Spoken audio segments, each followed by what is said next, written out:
Oferecimento: Pasta Chef. Almoço aos sábados e domingos para entrega. 43 99172 8933, Londrina, Paraná.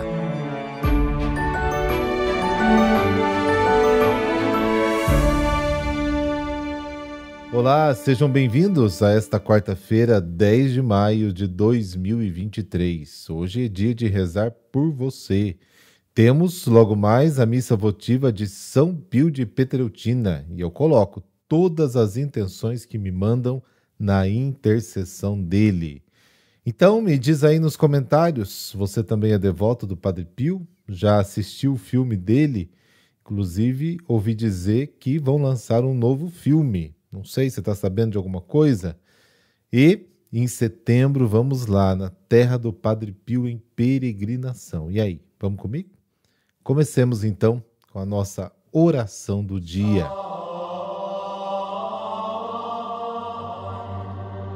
Pelo sinal da Santa Cruz, livrai-nos Deus, nosso Senhor, dos nossos inimigos.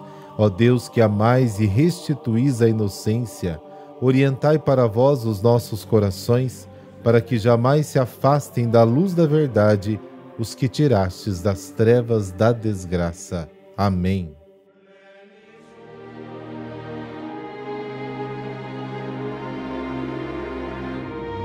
João, capítulo 15, versículos de 1 a 8. O Senhor esteja convosco, Ele está no meio de nós.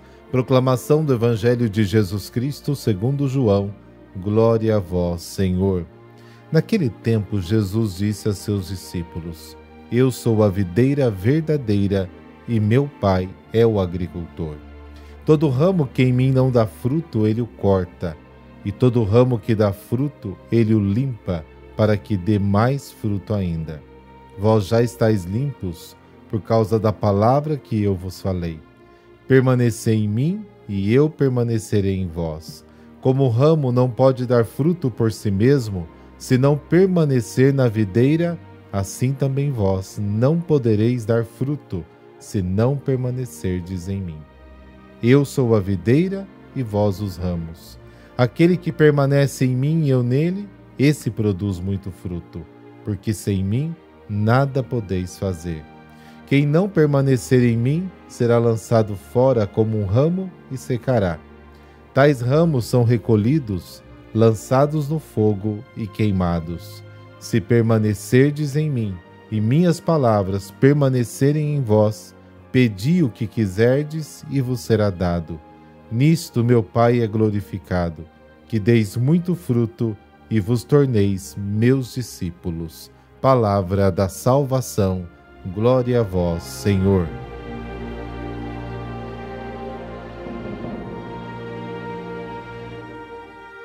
Nesta passagem, Jesus pede aos seus amigos que permaneçam nele, no seu amor, para dar muito fruto e ter plenamente a alegria. A expressão dominante deste texto é permanecer em, que ocorre 7 vezes. Jesus se apresenta como a videira da verdade. Assim afirma ser o Cristo, o profeta definitivo, esperado pelos judeus e a fonte da revelação plena e perfeita. No Antigo Testamento, a videira simbolizava o povo de Israel. Inclusive, o Salmo 80 canta a história do povo de Deus usando a imagem da videira que Deus arrancou do Egito para transplantá-la na terra prometida, depois de ter preparado o terreno para recebê-la. A apresentação do Pai como agricultor que cultiva a vida identificada com Jesus recorda o cântico de amor de Isaías, capítulo 5, versículos de 1 a 7, no qual o Senhor é descrito como o vinhateiro que cuida da casa de Israel. A videira de Jesus produz numerosos ramos, nem todos, porém, dão frutos. A frutificação depende da relação pessoal do discípulo com Jesus, da união íntima com Cristo. A obra purificadora de Deus nos discípulos de Jesus tem como meta uma maior fecundidade. Deus purifica os discípulos do mal e do pecado por meio da palavra de Jesus. Para João, A purificação está ligada à palavra de Cristo, à adesão pela fé à sua revelação. Jesus fala da ligação mútua entre ele e seus amigos. Na passagem final do discurso de Cafarnaum, ele fez esta comunhão perfeita entre ele e seus discípulos a ponto de oferecer para comer a sua carne e beber o seu sangue, como está no versículo 56 do capítulo 6 de João.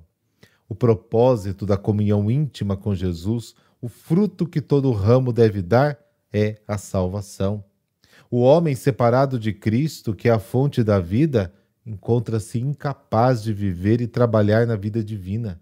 Sem a ação do Espírito Santo, é impossível entrar no reino de Deus. João capítulo 3. Sem a atração do Pai, ninguém pode sequer ir a Cristo e crer nele. João capítulo 6. Assim como o mundo incrédulo se encontra em total incapacidade de crer, João 12, e de receber o Espírito da verdade, João 14, também os discípulos, se não permanecerem unidos a Cristo, nada poderão fazer, nem no nível da fé e nem no nível da graça. Quem não permanece em Cristo, a videira da verdade, não é apenas estéril, mas sofrerá a condenação do juízo final.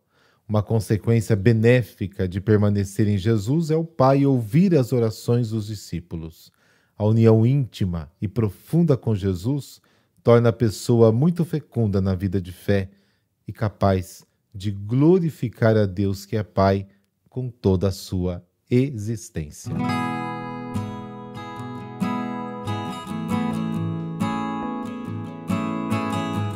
Hoje a igreja celebra São João de Ávila, o santo amigo dos santos. Era comum na antiguidade que o azeite fabricado nas primeiras prensas do fruto da oliveira fossem destinados aos fins mais nobres. O peso da primeira pedra que produzia o azeite mais puro era usado nos ritos de consagração e nas cerimônias de unção. Também o azeite que se fabricava a seguir era utilizado para queimar as lâmpadas continuamente diante do Senhor, como está lá em Levítico, capítulo 24. As forjas mais duras produzem o melhor produto de mais nobre fim. Assim também é na vida da igreja. Ao longo de sua história, as forjas da vida produziram pelo auxílio da graça verdadeiros dons. Homens e mulheres que, mesmo diante das intempéries da existência humana, se deixaram moldar por Deus e se tornaram modelos do seguimento de Cristo. Um desses azeites, fabricados na Forja dos Santos, celebramos no dia 10 de maio. Estamos falando de São João d'Ávila, proclamado doutor da Igreja pelo Papa Emérito Bento XVI em outubro de 2012. João de Ávila nasceu no dia 6 de janeiro de 1499, na Espanha. Estudava Direito na Universidade de Salamanca, mas ele passa por uma profunda experiência de conversão, decidindo abandonar os estudos, voltar para a casa dos pais e se tornar sacerdote. Com 27 anos é ordenado padre, em 1526. Nutria em si o desejo de ser missionário na América, mas a vontade de Deus era outra, e acaba exercendo seu ministério no seu próprio país. Começava assim a experimentar na vida as prensas de Deus. Outra prensa veio pouco tempo depois de ordenado. Em 1931, por causa de uma má interpretação de uma pregação, João foi preso pela Inquisição Real. Passando 2 anos no cárcere, deu início à primeira versão da sua obra Audi Filia, em que fala do amor esponsal entre Cristo e a sua igreja, em conselhos de ascética a uma jovem que acompanhava. Segundo Bento XVI, foi ali naquele tempo de privação, de perseguição injusta e de incompreensão que João recebeu a graça de penetrar com profundidade singular o mistério do amor de Deus e o grande benefício feito à humanidade pelo Redentor Jesus Cristo. Absolvido em 1533, retoma com fervor a pregação do Evangelho na Espanha e em várias cidades. O seu único desejo era converter as almas. Era sensível às inspirações do Espírito à igreja de sua época, que passava por difíceis provas, provenientes do humanismo e do processo de reforma que se instalava na Europa. Atendia incessantemente os penitentes através do sacramento da reconciliação. Na vida interior, prezava pela pobreza e pela instrução das crianças e dos jovens, sobretudo daqueles que se preparavam para o sacerdócio.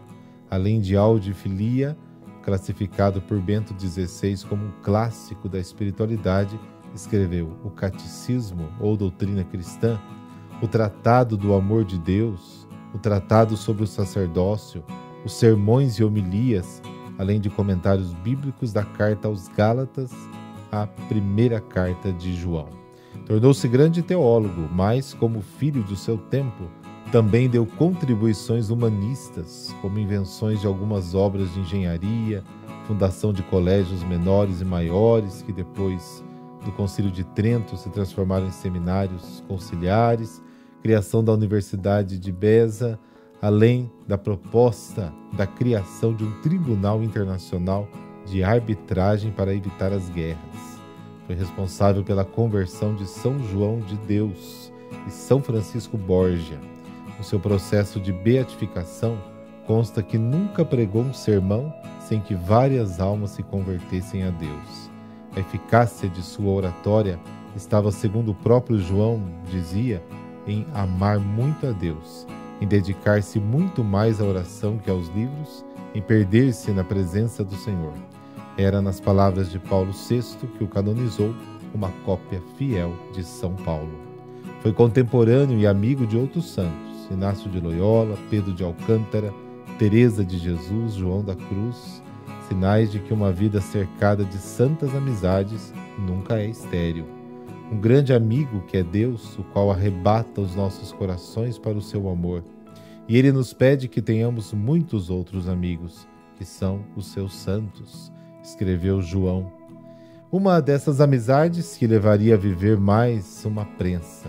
Pela proximidade com Santo Inácio de Loyola, pensou em se tornar jesuíta, mas o projeto foi inviabilizado pelo comprometimento da saúde de João de Ávila. O mestre de Ávila, como ficou conhecido, passou os últimos 16 anos de sua vida gravemente doente. Quase cego, morreu com 79 anos, no dia 10 de maio de 1569, com um crucifixo na mão, na cidadezinha de Montila.